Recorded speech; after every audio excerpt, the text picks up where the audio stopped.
In addition to my installations, sculptures, films, watercolors, theater and opera work, I've been creating autonomous sculptures of human figures for a number of years now. And although numerous women, men and children have posed in my studio over the years, these sculptures are not portraits of them, but rather fictional figures, characters who, alone or in a dialogue with a second person, tell a universal story in which timelessness and topicality are brought together.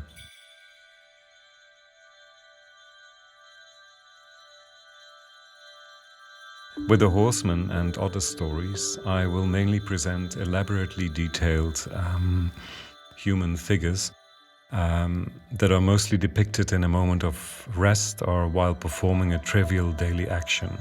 The Horseman, a life-size sculpture of a man on a horse, presents us with an enigmatic nomadic horseman, a figure that evokes both the lonely traveler of all times and the homeless migrant of today in search of a better life. His companion is a little monkey sitting on his shoulder, holding a parasol in his hand to protect his owner from the sun.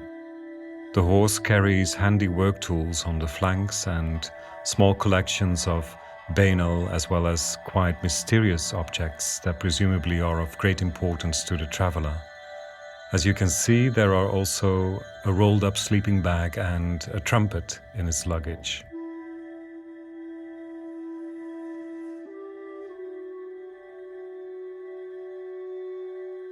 The Boatman is a life-size statue of a man with his dog on a small rowing boat, seemingly pushing the boat away from a bank.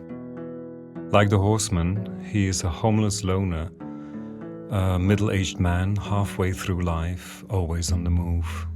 He has packed his whole life together on this small boat.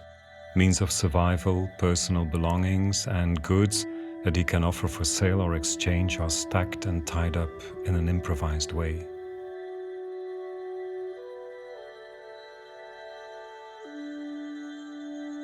Mum and Dad is a sculpture of an aged couple on the lookout, both in their dressing gowns, as if something happened on the street at night, and they want to find out what's going on from the doorway.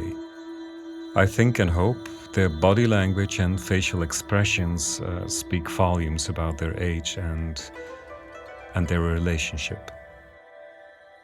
This work, The Cliff, shows an adolescent couple sitting atop a headland on the edge of the precipice.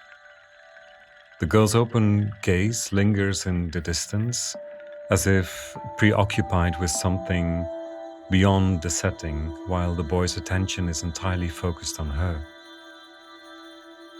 I think it's a bittersweet image of young love's vagaries, laced with innocence and designed to appeal to the viewer's sentiment. The story of childhood, of growing up, is represented as a form of sublime enchantment, punctuated by the overwhelming perception of a world not yet lived, to which we are enticed to return. It sort of highlights my recurring concern with change, where different stages of our lives are punctuated with the weight of waiting before transitioning into a new phase. Here, the arrival of first love signals the passage into adulthood and the loss of innocence.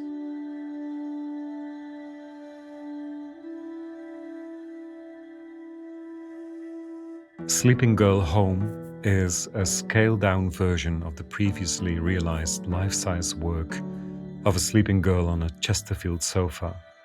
As voyeurs, we look into the room in which she is located, where other furniture such as a large library cupboard and plants are present.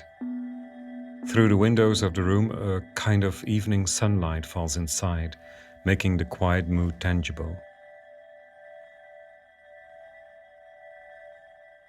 The Hideout is a showcase I designed, made here at the studio, with on the inside a sculpture of a nocturnal landscape on scale. At the highest point of the unruly rocky landscape is a bare tree with a treehouse in which a light burns as if someone is present. The background of the landscape is a starry sky. I think the scene appears like an almost fairy tale-like congealed memory.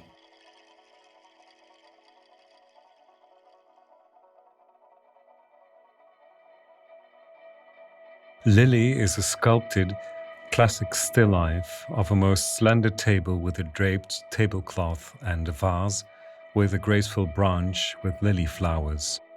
The extreme verticality of the work emphasizes its vulnerability, as well as the feeling of the flowers reaching up to the sky.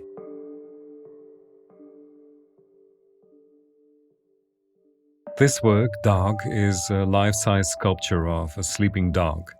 A very simple and everyday scene. I can't say too much about it or add too much about this work other than that it speaks for itself. It speaks about the calm and the tranquility of the passing of time. This Vanitas variation is a monochrome grey sculpture of a Baroque still life on a tablecloth, in which, by free association, classical and contemporary ornamented elements were brought together to form a visually festive whole. Nevertheless, as befits the Vanitas tradition, it is also a memento mori.